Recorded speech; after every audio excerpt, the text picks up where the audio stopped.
I would describe myself as an architect, as a lifelong learner, and as somebody who is trying to create spaces for people in which they can reach their true potential. Places that are connected to nature, that have lots of daylight, places which utilize natural materials and innovative ways of thinking, and that honor the ways that people want to be, allow for reflectivity, and also are integrated into the urban fabric, allow people to be connected to their neighbors, to their contexts, and to feel that they can make a difference in the world that they live in. What was the theme of my tenure as president, and why was it important at the time? The theme of my presidency the first time in 2009 was sustainability. And it was critical at the time because people were just beginning to understand it, and we wanted to be, and always still want to be, at the forefront of that discussion.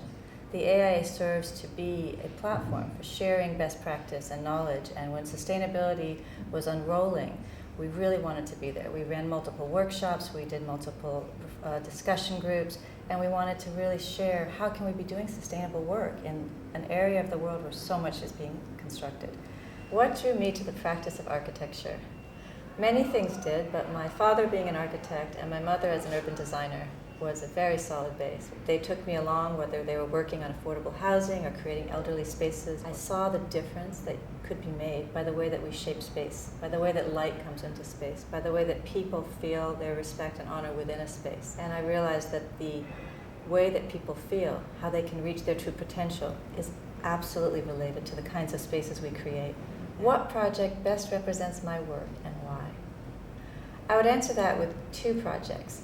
One is a vertical campus in which we're working with students in learning environments, but we've stacked them.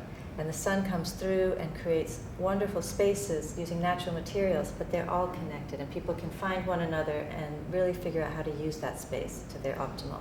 And it ties right into some more traditional campus work, which we're working on, which actually revitalizes buildings and creates new vital spaces, again using daylight, using natural materials, and understanding how people work together, what's the optimal learning environments, and really working at how to bring that together. Whose work do I find myself consistently admiring?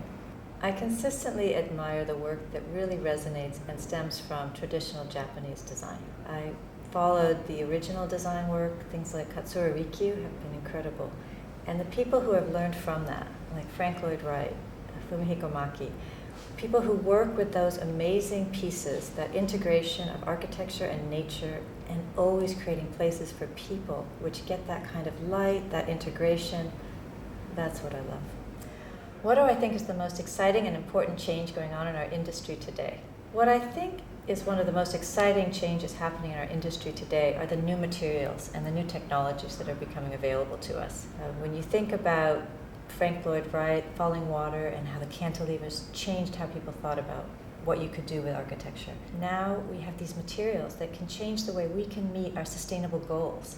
Materials that can clean themselves, heal themselves, that don't need to be replaced.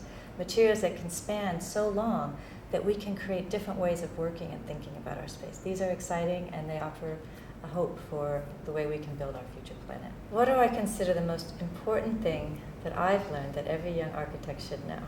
Never give up, and always strive just a little bit more. Have fun doing it, but you just can't give up. It always gets to that point. I remember my own father telling me, many people can take you to 90%, even 95%, but when you push through that last bit, that's where you get it. That's where you suddenly see the innovation. That's where you suddenly make it happen, and you open the door that wouldn't open.